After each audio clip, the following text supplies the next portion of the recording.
dropping so many phenomenal nuggets of wisdom. And to be honest, I really have been thinking about this time because I want to ask you a question. Hopefully you have a little bit of context, but all I'll say is recently there was a video put out by Dave Chappelle. I believe it was called Unforgiven or something like that. And he talks about this concept that I teach in my political savvy course about ethics. And what he says in that video is he feels that he's being wronged. You know, when he first started off and he did the Chappelle show, he was, I think, 28 years old. This show was about to be huge, and he felt like he was pressured into to saying yes to the agreement. Long story short, the show was hugely successful, and now the organizations are making money off of him, and he's not being compensated for it. The question arises, what he says is, just because you're right doesn't mean it's right. Just because it's legally right doesn't mean it's morally right, right? And so the question I want to ask you is, how do you go about making decisions between what is right and what is right? Because it's easy when something's wrong and something's right, but when you have something that is legally, look, on the dotted line, we could do whatever we want to, versus, you know what, maybe we're not going to make as much money, maybe we're not going to have as much progress, but I think this feels right. Like, how do you, as a leader, make those decisions between what's right and what's right? It's not an in the moment thing. It's being really, really committed to increasing your level of maturity on a daily basis. A lot of people don't see it this way. I talk a lot about integrity, and people say, well, integrity just means telling the truth all the time. No, integrity is a much higher bar than that, because you can be a scoundrel and just admit it. That is not integrity. So integrity, to me, I've read a lot of different definitions. The one that has meant the most to me is that if you just break down what the word integrity, how it's structured, it has the same root as integration. So it means that something is inextricably bound together. And what are those things? It's your beliefs, it's your values, and your behavior.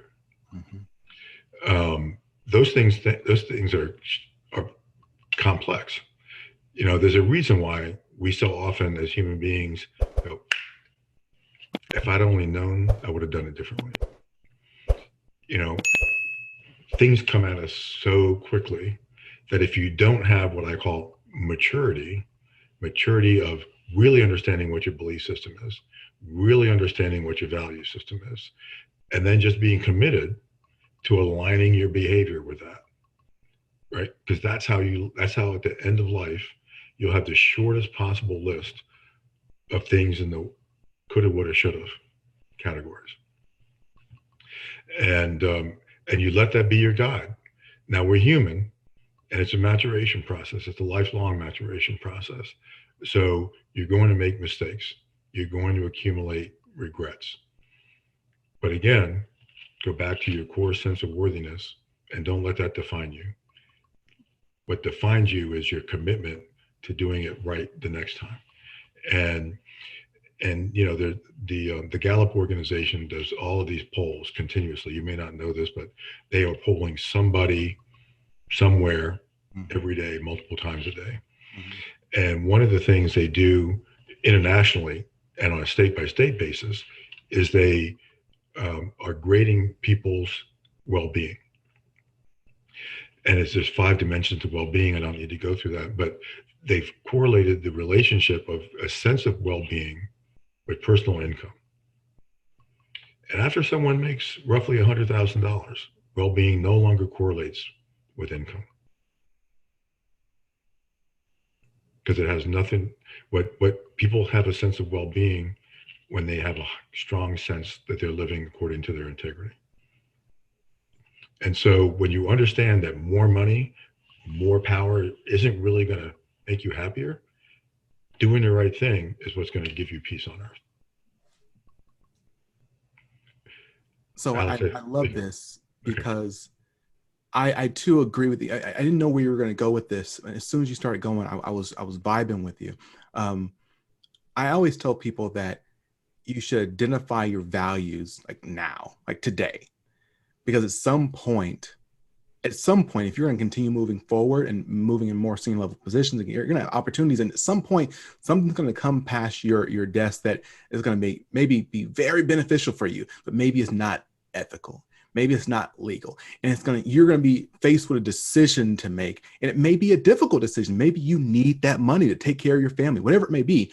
It may be a difficult decision, but if you've made the decision earlier on, if you made a decision today, these are my values, this is how I'm going to make those decisions in the future, I think it becomes an easier decision, right? Like I already know who I am. I don't need to wait for now to say, okay, am I going to do this or not? Absolutely. And you can view the importance of your values from a very selfish perspective. You want to get ahead in life. You want to be reliable. You want to be trustworthy. People don't like to work with people who are the most talented, who are the best looking. They like to work with people they can depend on. And so get your values straight and don't keep them to yourself. Get your values straight and let everybody know what you value, what you believe, so that they can understand that you are behaving consistent with your values and beliefs. Once they understand that and they understand your values and beliefs, you become predictable. But the more importantly, you become predictable in all the right ways. And then, again, don't focus on being a leader, but who do you want to follow? The person who's predictable in all the right ways. And so just focus on those core things, and any ambition you have for being able to be responsible for significant outcomes will start to happen. And when you're responsible for very significant outcomes, you will find that people will eventually start asking you, how did you become a great leader? Hello, everyone. This is Alex Tremble from GPS Leadership Solutions. And if you found this last interview to be awesome, spectacular, and actually you benefited from it, let me tell you, this is only the tip of the iceberg. Visit thealextrembleshow.com, information below in the description, and that's where you'll find the full uninterrupted interview. And I'm telling you, there's so much great content you'll hear from this past leader, as well as all the other leaders we've already interviewed. So remember, don't just look back, reach back. If there's someone who you think will benefit from this interview or any of the other interviews, make sure you share it with them.